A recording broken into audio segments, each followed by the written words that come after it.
Isang mapagpalang araw na naman po sa ating lahat mga bembeng. So we are back again for another video. Ito po meron na naman po tayong susubukan for today. Ito po ay unit ni Sir Bud Rider ng FB. So pangalan niya po sa Facebook is Bud Rider po.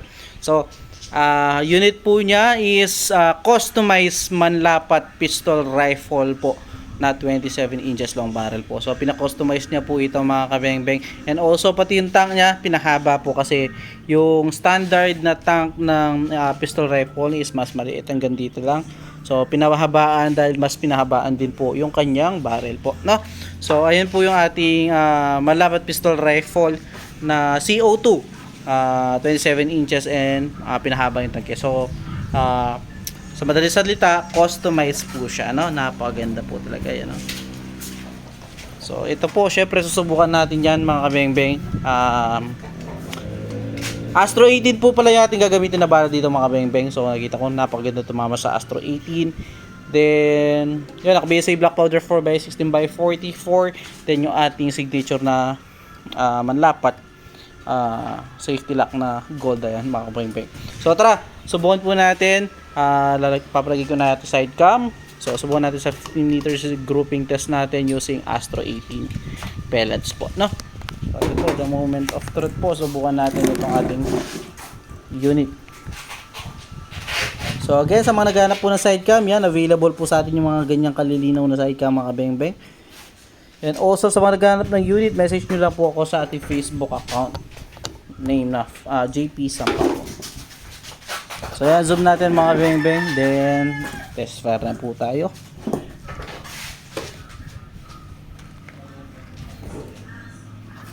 Astro 18 po yung ating gagamitin.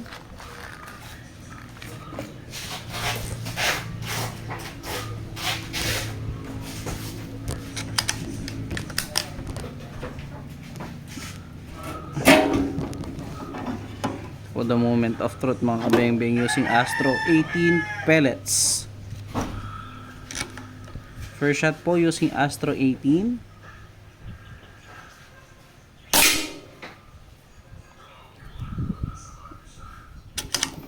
Second shot po Astro 18.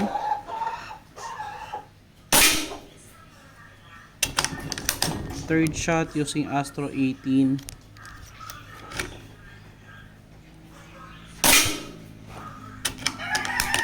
Fourth shot using fourth shot using Astro 18.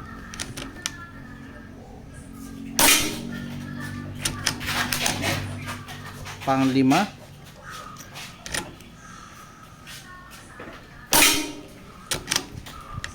Pang-anim. Pang-pito.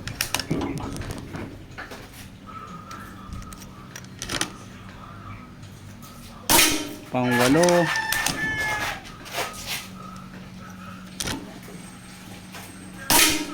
Pang-siyam.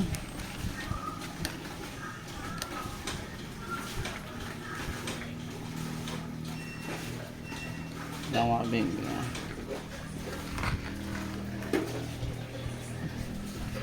Pang-siyam po. At pang-sampu. So i-final zero natin banda rito. Tignan natin kung saan i-final zero nya. So napakarami shots nito mga kabengbeng. Yung standard dito is 30 to 40 shots po. So ito mas pinahaba po yung tangke nya. So mas marami po yung kanyang pwedeng shot counts. So grouping, zeroing na po tayo mga kabengbeng. So second groupings. Try natin yung zero mga bengbeng.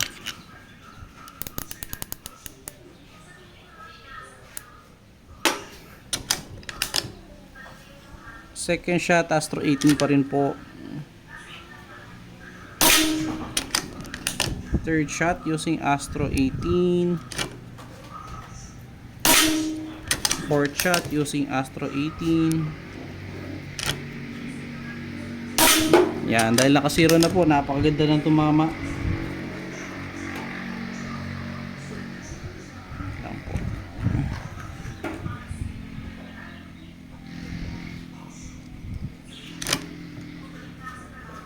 Pang-5. Pang-6.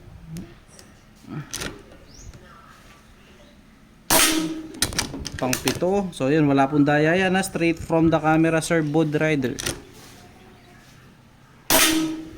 Pang-7.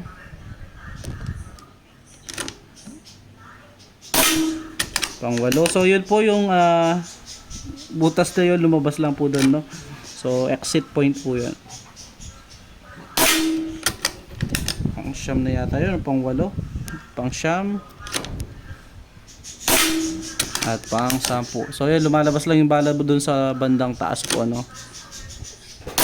So yun, mas gumanda tama niya sa ating second round groupings po yan. Napakaganda tumama, sir. So yun po, itong malaking to, yung lumabas na kahon. So yan po ay exit. Once na po tumama kasi dito, yun po, nasisira yung bala or magde-deflect siya. So yun, dito lumabas yung bala. So tara, lapitan po natin kung gaano lang kaliit itong kanya naging groupings, no? Sir Bud Rider. So yun, wala pong daya yun, straight from the camera, sir. Wala pong daya yun, ha. So lapitan natin. So yung first 10 shots, so parang naglilinis pa siya ng barrel kasi bago pa yung unit eh. So ito po ay lumabas lang dito, ha. Lumabas lang yung, ayan po, kita nyo naman palabas yung kahon. So it means nung tumama dito, lumalabas lang doon. So dito po 10 shots. Ito yung kanya naging grouping, so medyo malaki pa. So dito po, ayan, napakaliit na lamang po. So pag ginagamit pa yan, gaganda pa po yung tama niya at gaganda pa. So syempre nalilinis yung barrel niya at yung medyo matalim niya sa groove, nawawala pa yun at gaganda pa. Tignan nyo, naka 20 shots pa lang tayo pero ganda ng tumama. So yun, sir, thank you po, God bless. Pakintay na lang po yung unit niya, Sir Bud Rider.